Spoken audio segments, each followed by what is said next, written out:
Daily का 5 लाख रुपए का खर्चा है मेरे भाई का ये, और लेकिन सेवा करता है।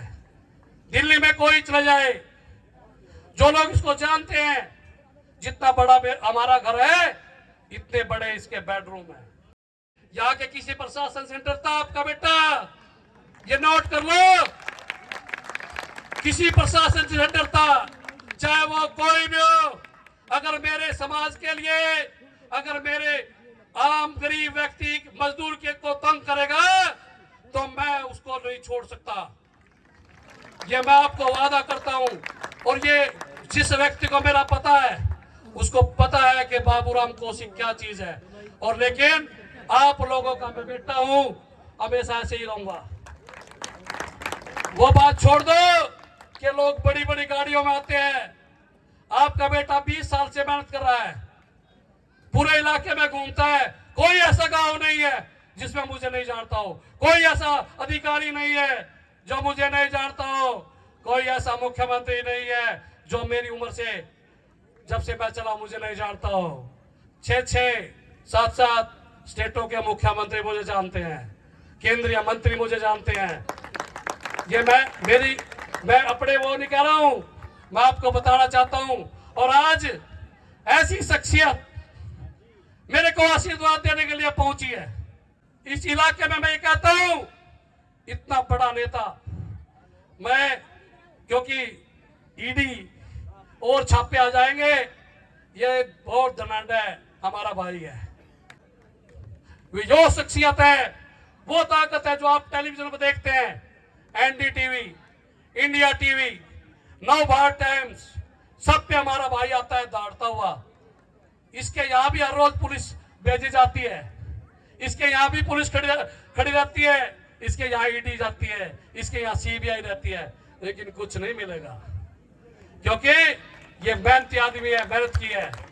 और आपका बेटा ऐसे शेर का दोस्त है, ऐसे शेर का छोटा भाई है जो यहां तक तो डरेगा, लेकिन अगर किसी गरीब के ऊपर, अगर किसी मजदूर के ऊपर, अगर किसी किसान के ऊपर आंच आएगी तो हमेशा अड़ता है, अड़ता रहेगा, अपनी गर्दन कटा देगा।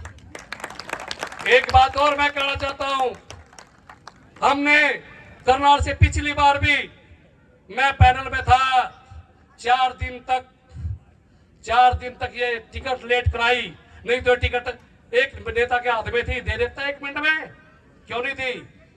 ये बाबूराम कौशिक, आपके प्यार की ताकत थी कि 4 दिन, लेकिन हम फेल हो गए। और आज आप लोग आए हो, हम फेल नहीं होंगे। आज मेरे भाई आए हैं, ये फेल नहीं होने देंगे। गुप्ता जी हैं, फेल नहीं होने देंगे। आप लोग हैं, फेल नहीं होने देंगे। मैं अपने पूर्व सरपंच लक्ष्मण जी का भी धन्यवाद करना चाहता हूं, वो आए हैं, देर से आए, दुरुस्त आए, मैं सम्मान करता हूं उनका। और साथियों, बुजुर्गों, मैं आपको बताना चाहता हूं कि मैं विजन लेकर के आया हूं। आज जो लोग यहां से 4-4 बार सांसद बने हैं, मेरे गांव वालों देखो, सब बड़े ध्यान से सुन रहे हैं, 4-4 बार सांसद बने हैं यहां से, लेकिन क्या किसी सांसद ने, क्या किसी 36 बिरादरी के बच्चे को HCS जो पावर सरकार की होती है, जो SDM लगते हैं, क्या कोई लगवाया? बताओ, एक किसी का बच्चा लगवाया हो? नहीं लगवाया। बहुत बड़ी पोस्ट होती है ये, एक भी नहीं बाहर के लगवाए इन लोगों ने। आज वो, उनका परिवार गांव-गांव में घूम रहा है, क्योंकि ये देन आपके बेटे की है, क्योंकि आपका बेटा हर रोज कहीं ना कहीं घूमता रहता है लोगों में।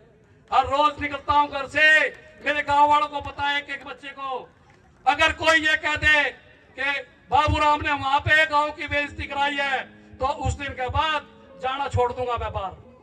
मैं अपने गांव की इज्जत बना करके आता हूं हमेशा। मैं कहीं भी कोई भी बेइज्जती नहीं कराता अपने गांव की। कोई मत सोचना ये बात, अपने गांव की इज्जत बना करके आऊंगा।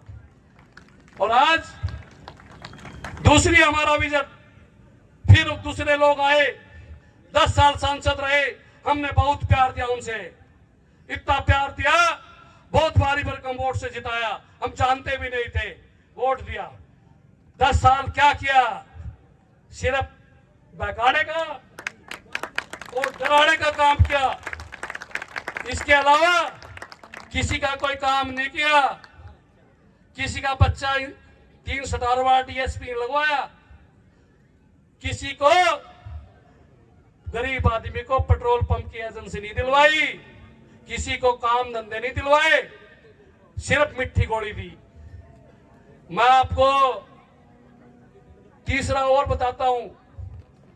अब ये जो सांसद आया, चलो ये तो मोदी की हवा थी, इसको तो कोई जानता भी नहीं था, आप लोगों ने दे दिया, अब उनको हरा भी ऐसे ही देंगे।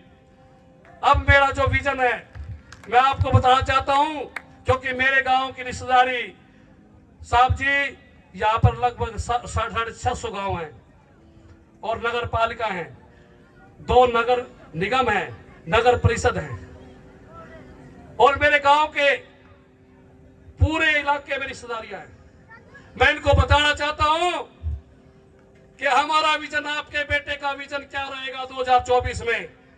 सबसे पहले यहां पर प्रधान जी, यहां पर रिफाइनरी है। मेरे इलाके, मेरे किसानों की जमीन इक्वार की गई है, हजारों की संख्या में एकड़, और वो बेकार हो चुके हैं बेचारों के। थोड़ा बहुत उनका मुआवजा आया था, क्योंकि किसान को पैसा रखना नहीं आता। किसान फसल का पैसा रख सकता है, लेकिन जब पैसा वो मोटा आता है तो वो नहीं रख सकता, वो व्यापारी धर्मपाल गुप्ता ही रख सकता है। तो वो खाली खुक हो गए, ना उनके बच्चों को रोजगार है।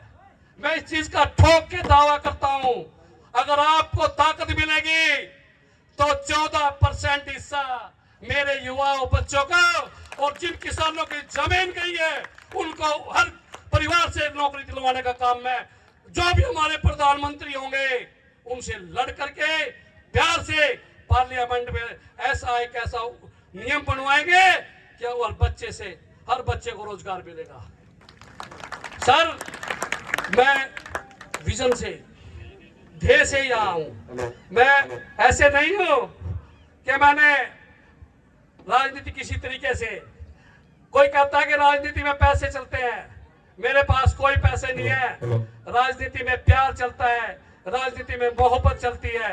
राहुल गांधी की मोहब्बत की दुकान चलती है। दूसरी बात, हमारे यहाँ बहुत बड़ा व्यापार है।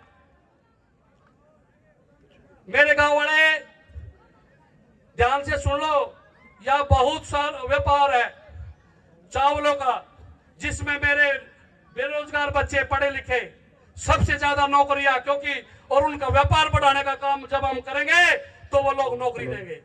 यहां पर पानीपत में सर कारपेट बनता है, 30,000 करोड़ का बिजनेस है।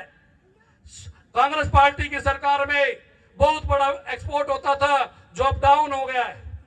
दोबारा कांग्रेस पार्टी की सरकार आएगी तो 1 लाख करोड़ का व्यापार बढ़ाने का काम मैं करूंगा। मैं ये दावा करता हूं। ये ताकत से होता है, जब आप पार्लियामेंट्री ताकत देंगे, आवाज बन करके आप कहेंगे कि हमारा भाई, हमारा बेटा अपने गांव के लिए, अपने इलाके के लिए, अपने कोरनाल लोकसभा के लिए ये काम करेगा, ये बताएंगे आप जा करके। इसीलिए हमने आज दादा खेड़े का आशीर्वाद लेने का काम किया है।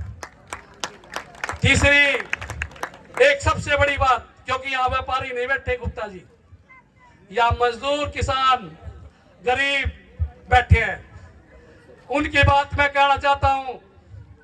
डॉक्टर साहब, प्रधान जी, रतन शर्मा जी, उनकी बात कहना चाहता हूं कि मेरे यहां पर पहले 20 फुट पे, सरपंच साहब 15 फुट पे पानी था, 20 फुट पे था, फिर 50 फुट पे चला गया, आज 400 फुट पे पानी है। हमने पहले 1 लाख रुपए लगा करके समरसेबल लगाया। हमारी जो फसल होती थी वो घटती जा रही है और पानी भी घटता जा रहा है। लेकिन हमारा सौभाग्य है कि करनाल जिले में 5 नदियां हैं, सरकारी नहरें हैं जी, चाचा जी, 5 नहरें हैं, लेकिन पानी नहीं मिलता जी हमारे को। क्या मिलता है किसी किसान को पानी? आपके गांव में क्या नदियों का नहरों का पानी आता है सरकारी? नहीं आता। मैं ये भी आपको बताना चाहता हूं कि पानी आएगा, जो पानी दक्षिण हरियाणा में जाता है वो पानी पूरा हिस्सा आपके करनाल के हर गांव, आपके पानीपत के हर गांव, हर किसान को पानी मिलेगा। जब वो अच्छा पानी मिलेगा पहाड़ों का, तो मैं निश्चित कहता हूं कि हमारी मैं सबका धन्यवाद गांव वालों करना चाहता हूं, सरपंच साहब का, मेरे चाचा का, ताऊ का, सबका मैं धन्यवाद करना चाहता हूं।